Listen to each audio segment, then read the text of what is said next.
Hello, everybody. Welcome to the Homegirl Tuesdays at 10. And guess what? It is the April Fools and April 1st edition.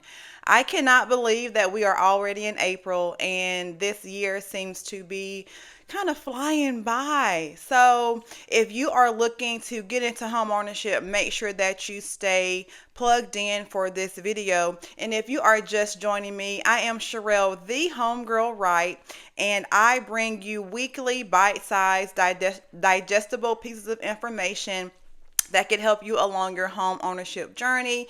And again, I will get to the selling side later, but right now I just really want to take care of my buyers because my first time home buyers definitely have a special place in my heart. So I've been doing segments on how to choose your lender, how to choose your realtor, how to calculate your debt to income ratio, how the different pre-approval how the pre-approval process works and the different loan types and etc. So today I'm really going to own in on the documentation that you need to prepare for your pre-approval.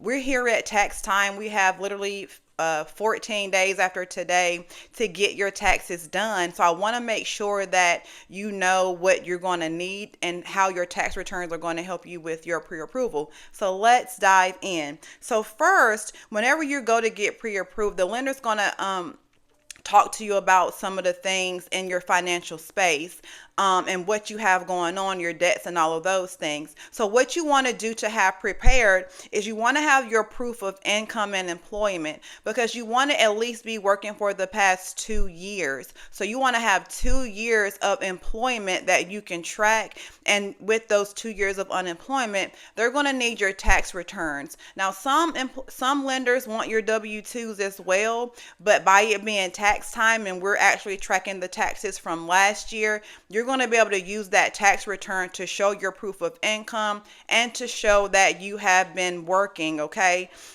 So use your tax return to help with your pre-approval. Also, you're going to want to have 2 months of bank statements and two like I think they want like your last month or two of pay stubs.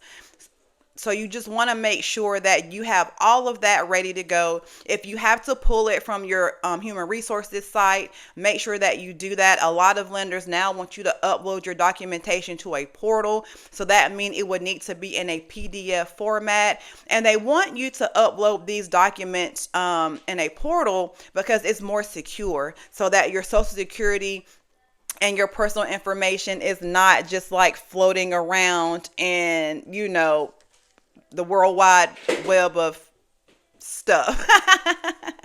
So you want to have your 2 years tax returns. So you will be needing 2024 and 2023. You're also going to want to have 2 months of bank statements and at least a month or two of your pay stubs. Okay. Now, if you are a small business owner, things may look a little bit different from you because there's a couple different ways you can go about this. You can use your tax returns as a small business owner, or you can either use what they call the bank statement program, but you need to have a business account, a business checking account for 12 months, and then the lender can actually go in and use your deposits as your proof of income if you are a small business owner. What I've found from working with small business owners in the past is that their tax returns don't quite reflect all of their income because as small business owners, they're taught to write everything off. And so when you get through all of the write-offs, then you're left with like a small amount of profit.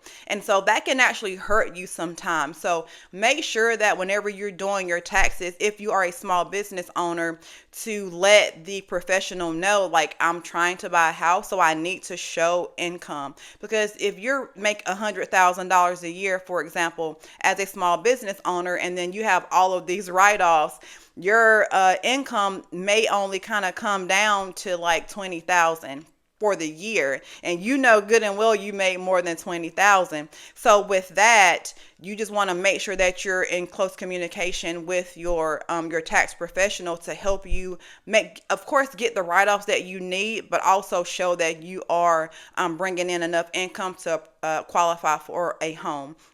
Next, also, you want to have your debts in order. Who do you owe? And I did a segment on that, talking about what debts do actually count. And they're talking about loans, student loans, any type of repayment that you're having to do, not in credit cards too, not necessarily like your utility bills, because they only hurt you if you don't pay. But you want to show your debts that you are paying on a monthly basis, because that calculates into your debt to income ratio, and your debts will be factored into that income that you're also going to provide through your pay stubs and your tax returns. So you want to make sure that you have a good sense of what those are, because the lenders are going to pull that anyway. So just be upfront, have all your ducks in a row, and be prepared to discuss the debts that you actually have. Also, I said you have to have the 2 months bank statements.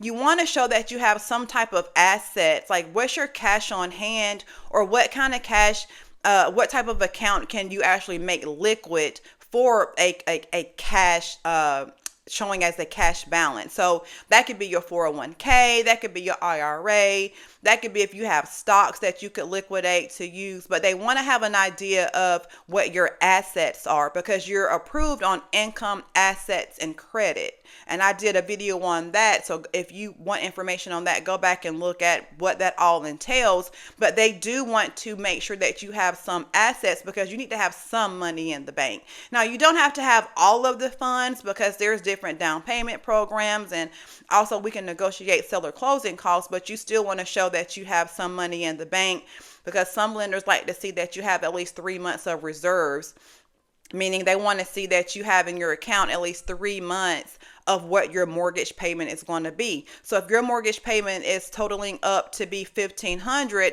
then they kind of want to see that you have $4,500 in the bank.